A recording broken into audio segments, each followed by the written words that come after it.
Hey, what's going on, guys? Double 18 Seth Shadow here.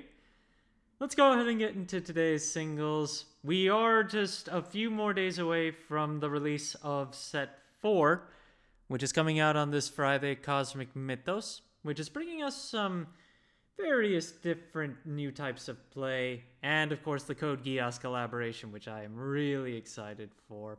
And while I don't have any on hand, I'm planning to pick up a pair of boxes for box openings on Saturday, so I'll post something for that a little later, but just to let you guys know in advance, I'll be doing that. Anyway, let's go ahead and go into today's market, starting with Forte. Dark Dragoon Forte was one of the big and most important cards of Dragoncraft from Set 1, which it's fallen off since then, but is still pretty standard in terms of value for a legendary. It's $11 base right now, and if you want the Evo form, it's $80 base. If you look at the super legendary versions, that's $27 and $470. Overall, everything there is below the market price except for the evolved super legendary. But of course, when you also look at the fact that the ultimate rare Dark Dragoon Forte exists, which is of the evolved form, of course, that thing is $114 and a cent, which is also under its market price of $142.69. But Forte, while it's still played, just doesn't have the same overall impact as the main card to even look for anymore with Dragon. At least that's the way I feel about it right now. Next card to go over is the ultimate rare of John the Arc. We've gone over John in general, but I wanted to take a look at the ultimate rare specifically and see where it's at. 14 listings overall with a market price of $72.02. Overall, the market price has been on nothing but a downtrend. It has been seeing sporadic sales recently, as high as 62, but mostly just around the $60 mark. And 62 to 6, yeah, there are a few $62, $63 listings.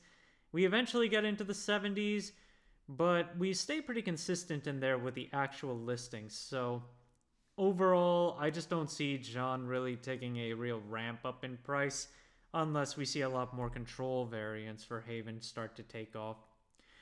The leader card for Urias. This card does not have a spot in one of the starter decks, so its $50.21 base price point is pretty justified given that this is its only variant available, and given that this is one of the original characters of the Shadowverse series, I wouldn't be surprised if this card had its time at some point down the line depending on what sorts of new Abysscraft followers we get.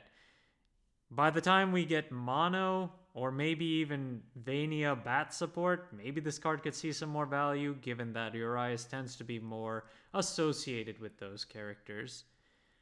But right now, we look at its market price, it's $51.23. It's overall been on a downtrend, but the downtrend goes from 62-ish to the $51.41 that it's at right now. And it's still been selling sporadically, and it still sells around the $50 mark. So at the very least, it should hold here, and eventually I could see it go up, but I think it'll take a while before that happens. Subaru Makabe is another Abysscraft leader card, which apparently got bought out. It's one of the leader cards from Flame of Levitine set 3, and the last listings that sold were $20 to almost $33. $32.84 is the high. Market price is currently $21.03. So if you need this one, well, we'll see if they hit the market again. I can't anticipate there being a lot of value on that one, but I don't watch the anime, so I don't know how popular these characters are. The foil version of Crystalia Lily's base form has been seeing a drop in value, and now its market price is $8.47. It's been selling just under the $10 mark recently. That was at the beginning of March. Now it sells closer between $7 and $8. Listings available right now are also right around that point of $7 to $9, and there are mostly just single copy listings there, but there is one with 3 copies available as well. But ultimately, Lily did not take off as high as I think most of the seller base and even I thought it would, given that this card has been a staple for most decks now. But I think it's starting to see a little less play as we move into additional formats. Dark Alice has been seeing a slight bump in value in terms of how it's been selling. It was pretty commonly under the $4 mark, and now we're seeing sales that are crossing that more commonly, and base listings are now closer to $5 and $6, making it a little more expensive to pick up as we go along. However, I don't know if Dark Alice is going to see as much play with later formats, at least not in triplicate like it would right now. So I don't think this price can get that much higher, and we still have the other variants to cover at some point to keep it in check. We've also got the foil version of Fine Motion, I'm sorry. And this card is currently sitting at $4 base and a market price of $2.50, which is a increase in value since the original release. This card's market price was under $1 for quite some time, and it's progressively just increased from that point. It's still selling for $3.50 to almost $4. Most listings available are at $4 right now, and there are only 6 listings available. Meijiro McQueen. We're going to go over the Evolved and the base separately, but this is one of those Uma Musume cards that just never really took off. However, it is still $1 plus, and the Evolved form did see a spike in value from under $1 for its market price. It's selling for 50 cents for the most part, but available listings are mostly 75 cents and higher, so buying it for 50 cents now is difficult. It might see some play here and there depending on decks. You look at the base form as well. That one is also over $1 for the base, but this one's market price has been on a downtrend from the $2 range down to the $1.50 range, but it still sells for $1 and still sells pretty well. So most listings are around $1.50 at this point. Still not bad to have in your back pocket, as it has some burn implication, which could be usable for certain decks.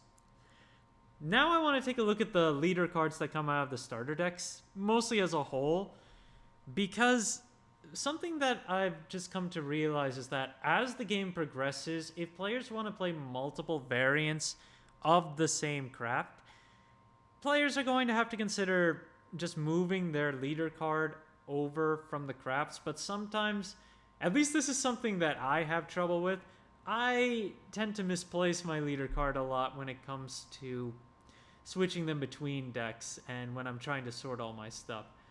I mean, that's also because I've got a lot of cards to go through, but in any case, sometimes I consider just buying multiple leader cards just to have some spares. I pointed out how Iris is already out of stock from my last market watch.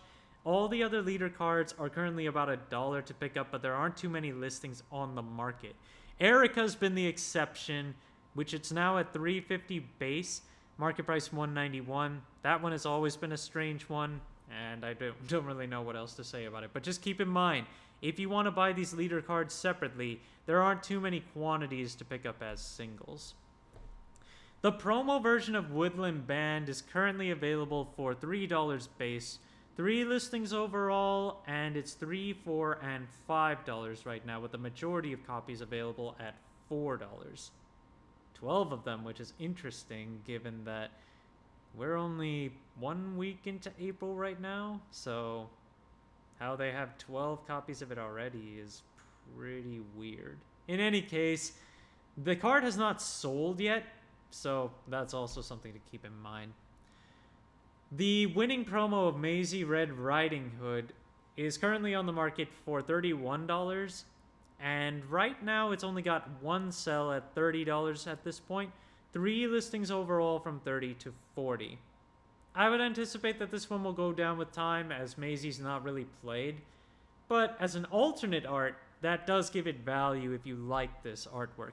And our final card today is the alternate art of Felice, Leonardian Mage, which I can say right now, good luck trying to sell that at over, oh geez, $288 is the base price, and the high price right now is $300.